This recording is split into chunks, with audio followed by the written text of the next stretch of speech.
உலகத் தமிழர்களின் உயிர்நாதம் உண்மை தமிழ் தொலைக்காட்சி. வணக்கம். உண்மை தமிழ் தொலைக்காட்சியின் பிரதான செய்திகள். முதலில் தலைப்புச் செய்திகள். உள்ளூராட்சி மன்ற தேர்தல் வெளியாக உள்ள முக்கிய வர்த்தமானி அறிவித்தல். மாத்தறை துப்பாக்கிச் சூடு, கொலைக்கு ஒப்பந்தம் வழங்கிய மனைவி. களியாட்ட விடுதியில் மனைவியுடன் சென்ற ஜோசிதவினால் பதற்றம். மாபெரும் போதை விருந்து, 76 பேர் கைது.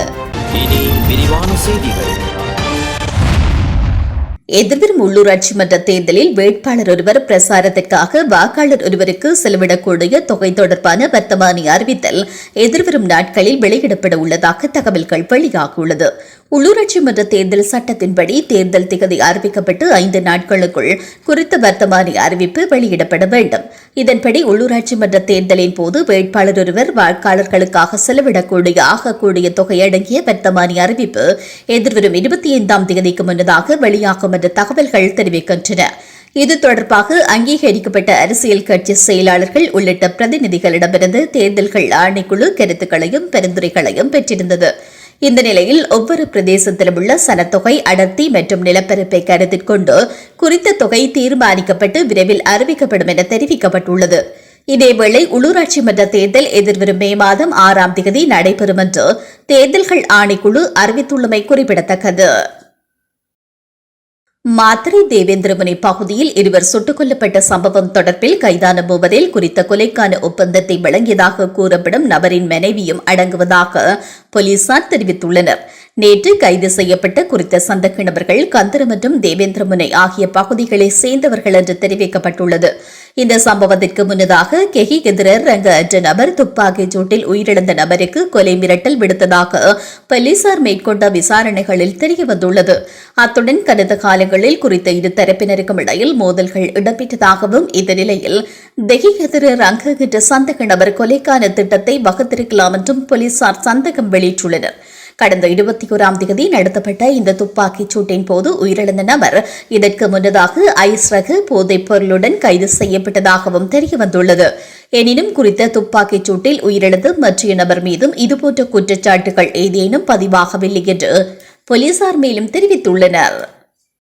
முன்னாள் ஜனாதிபதி மஹிந்த ராஜபக்ஷவின் 2வது மகனான ஜோசித ராஜபக்ஷ இரவு நேர களியாட்ட விடுதியில் மோதலில் ஈடுபட்டதாக தெரிவிக்கப்பட்டுள்ளது.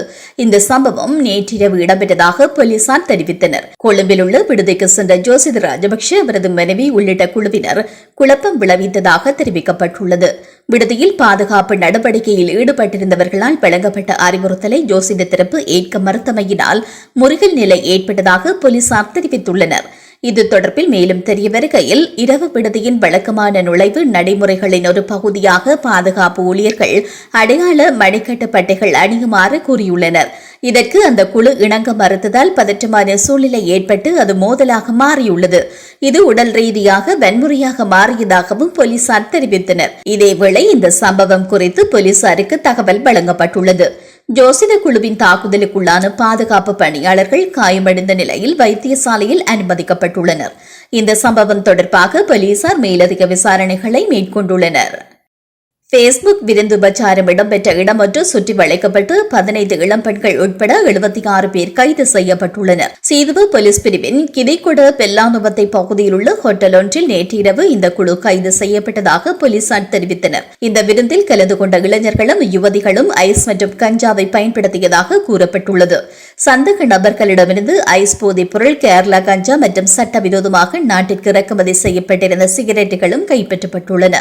இதன்போது சட்டவிரோதமாக இறக்குமதி செய்யப்பட்ட சிகரெட்டுகளை வைத்திருந்ததற்காக 3 பெண்களும் 14 ஆண் சந்தேக நபர்களும் கைது செய்யப்பட்டனர். மேலும் இந்த விருந்தில் பங்கேற்றிருந்த 12 இளம் பெண்களும் 47 இளைஞர்களும் போலீசாரால் கைது செய்யப்பட்டனர். கைது செய்யப்பட்ட சந்தேக நபர்கள் 18 முதல் 25 வயதிற்குட்பட்ட கொழும்பு புறநகர் பகுதிகளில் வசிப்பவர்கள் என்று போலீசார் தெரிவித்தனர். மீண்டும் தலைப்புச் செய்திகள். உள்ளூராட்சி மன்ற தேர்தல் வெளியாக உள்ள முக்கிய வர்த்தமானி அறிவித்தல். மாத்தறை துப்பாக்கிச் சூடு, கொலைக்கு ஒப்பந்தம் வழங்கிய மனைவி. களியாட்ட விடுதியில் மனைவியுடன் சென்ற ஜோசிதவினால் பதற்றம். மாபெரும் போதை விருந்து, 76 பேர் கைது. இத்துடன் இந்த செய்திகள் நிறைவடைகின்றன. மேலதிக செய்திகளை தெரிந்து கொள்ள உண்மை தமிழ் தொலைக்காட்சியோடு இணைந்திருங்கள். வணக்கம். உலகத் தமிழர்களின் உயிர்நாதம் உண்மை தமிழ் தொலைக்காட்சி.